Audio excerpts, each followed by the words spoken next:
Dans une petite école située au cœur d'un quartier tranquille, un garçon nommé Maxime fréquentait la classe de Madame Lefebvre.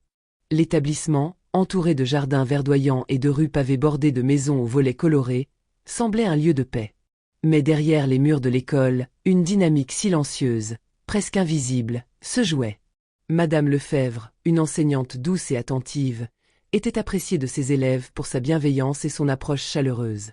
Cependant, ceux qui la côtoyaient de plus près ne pouvaient s'empêcher de remarquer une tristesse qui pesait lourdement sur elle. Cette tristesse, bien qu'intérieure, semblait se manifester dans le creux de ses sourires, dans la lenteur de ses gestes, dans la manière dont ses yeux se perdaient souvent, comme s'il cherchait quelque chose au-delà des fenêtres de la salle de classe, quelque chose qu'elle ne pouvait pas atteindre.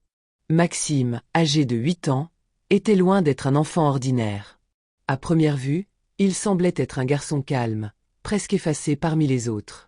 Il ne se distinguait pas par un éclat particulier dans ses yeux, mais à ceux qui prenaient le temps de l'observer attentivement, il apparaissait comme un petit observateur silencieux.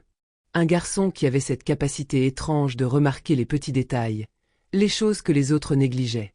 Là où d'autres enfants parlaient de leurs jouets ou des jeux dans la cour, Maxime passait son temps à analyser les comportements autour de lui, à scruter les humeurs des adultes et à observer les nuances dans leurs expressions.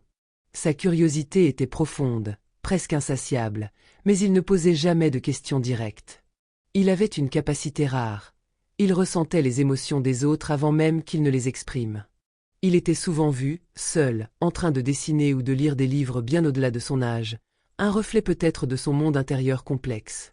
Ce qui le distinguait le plus, cependant, c'était sa loyauté inébranlable. Ceux qu'il respectait, ceux qu'il aimait, pouvaient toujours compter sur lui. Et même si personne ne le savait, Maxime était déjà un gardien invisible des émotions de ceux qui l'entouraient.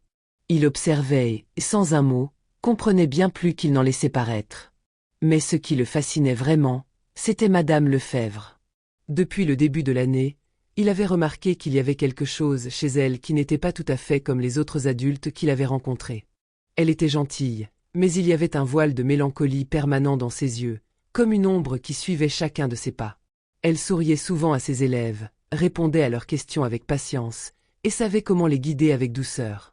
Mais parfois, Maxime la surprenait, perdu dans ses pensées, fixant un point précis sans vraiment voir.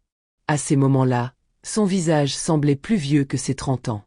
C'était comme si une partie d'elle était ailleurs, comme si un poids invisible la maintenait en arrière, l'empêchant de pleinement s'épanouir dans la lumière de sa propre vie.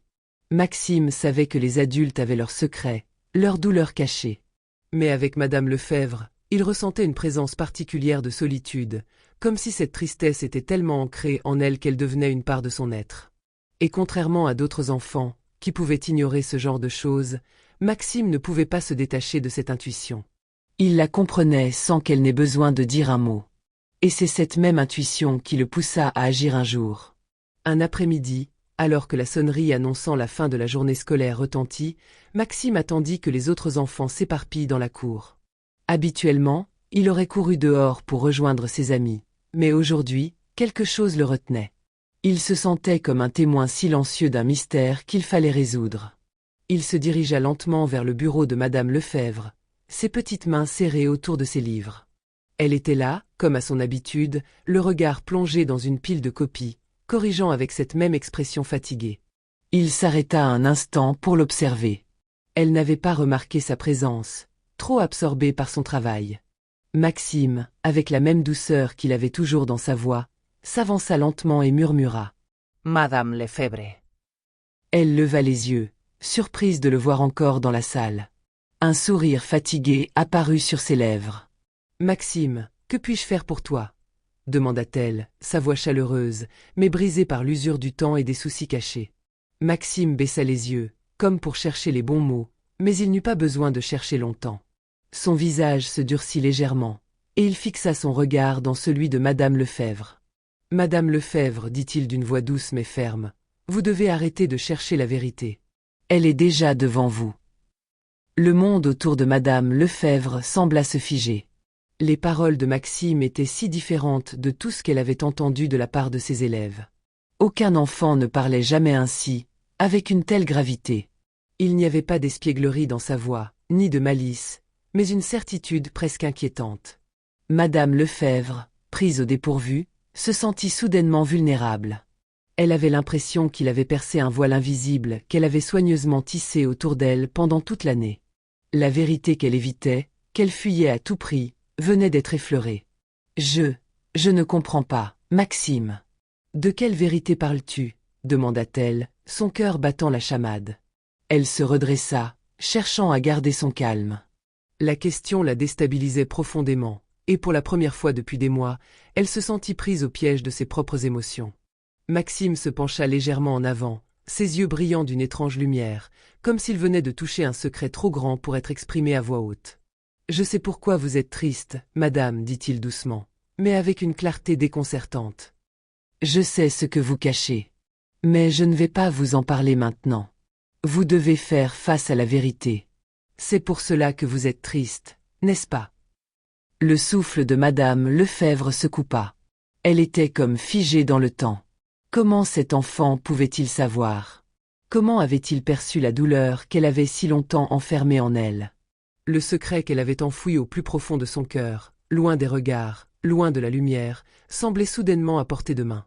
Maxime, voyant son trouble, poursuivit d'une voix calme, sans la moindre trace de malice. Vous pensez que personne ne voit votre douleur. Vous pensez que personne ne peut comprendre. Mais moi, je vous vois, madame.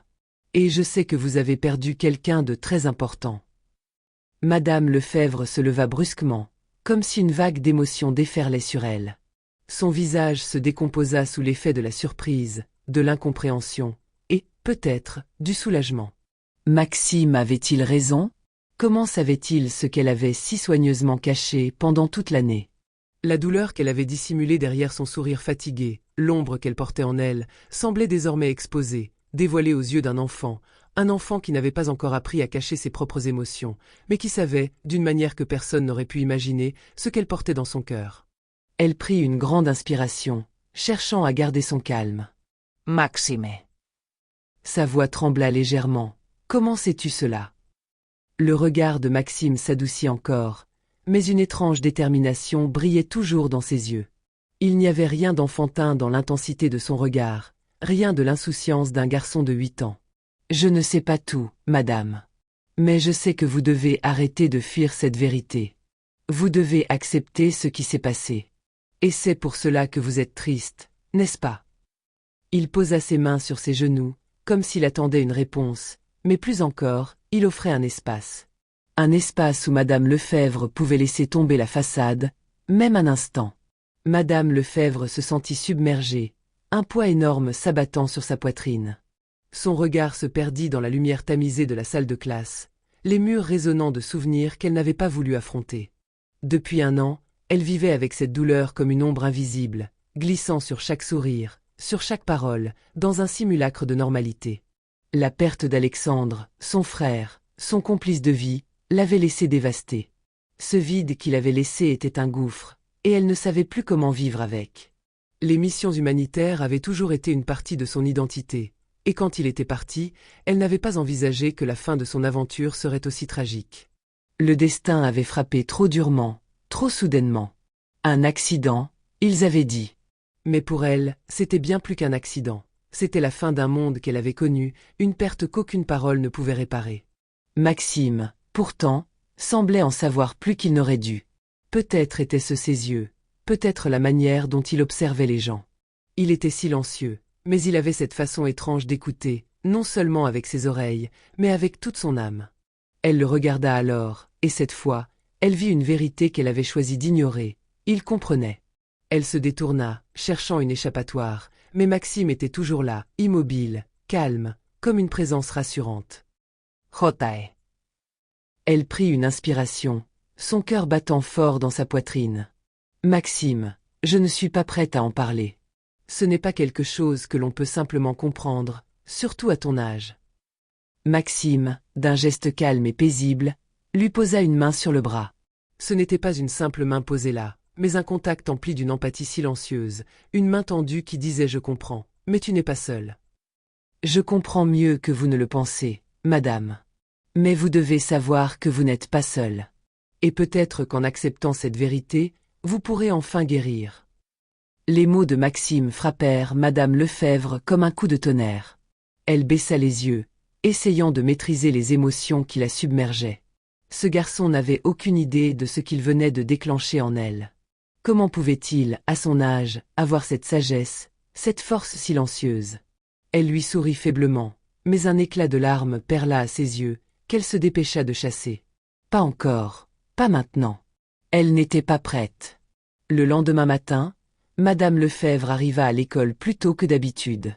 Elle s'installa dans sa salle de classe, le regard perdu dans le vide. Ses pensées tournaient autour des paroles de Maxime.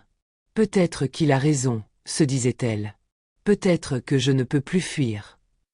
Elle se sentait dans une sorte de limbe, entre le désir de préserver sa souffrance et la tentation de se libérer de ce fardeau qui la rongeait. Comment accepter la vérité quand elle semblait si lourde, si accablante? Comment continuer à sourire, à enseigner, à vivre, alors que son cœur était brisé? Le travail et la routine l'aidèrent à avancer, mais chaque minute était une lutte. Madame Lefèvre se mit à observer les enfants différemment. Maxime, toujours silencieux, avait ce regard fixe, comme s'il comprenait chaque frisson dans l'air, chaque changement subtil. Elle se surprit à le regarder souvent, ses yeux se noyant dans sa sagesse silencieuse. Les jours passèrent et le poids de sa douleur, bien que toujours présent, sembla se dissiper un peu. Peut-être que la vérité, bien que douloureuse, n'était pas un fardeau à porter indéfiniment. Peut-être que, dans l'acceptation, il y avait une forme de guérison. Peu à peu, un espoir fragile s'éveilla en elle, comme une lumière faible dans l'obscurité.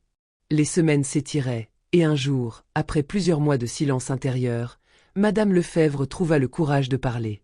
Lors d'une pause café avec une collègue, elle se laissa aller. « J'ai perdu quelqu'un, dit-elle enfin, les mots venant difficilement, comme une libération lente mais inévitable. Elle parla de son frère, de sa douleur, de ce vide immense. C'était la première fois qu'elle évoquait sa perte. Et étrangement, elle se sentit mieux après avoir partagé ce fardeau. Peut-être que Maxime avait raison. Peut-être que la vérité ne devait pas être un fardeau à porter seul, mais une libération, un chemin vers la guérison. Au fur et à mesure qu'elle acceptait son passé, que ce secret n'était plus un poids, mais une réalité, elle se sentit plus légère, même si la douleur demeurait. Quant à Maxime, il n'avait jamais cherché à être un héros. Pour lui, la véritable force ne résidait pas dans les grands gestes, mais dans la capacité à voir ce que les autres ne voyaient pas. Et ce qu'il avait vu chez Madame Lefèvre n'était pas une faiblesse, mais une chance. La chance de comprendre, d'aider, de libérer quelqu'un de ses chaînes invisibles. Il continuait à être ce garçon calme et sage, toujours là, discret mais essentiel. Pour lui, cela suffisait.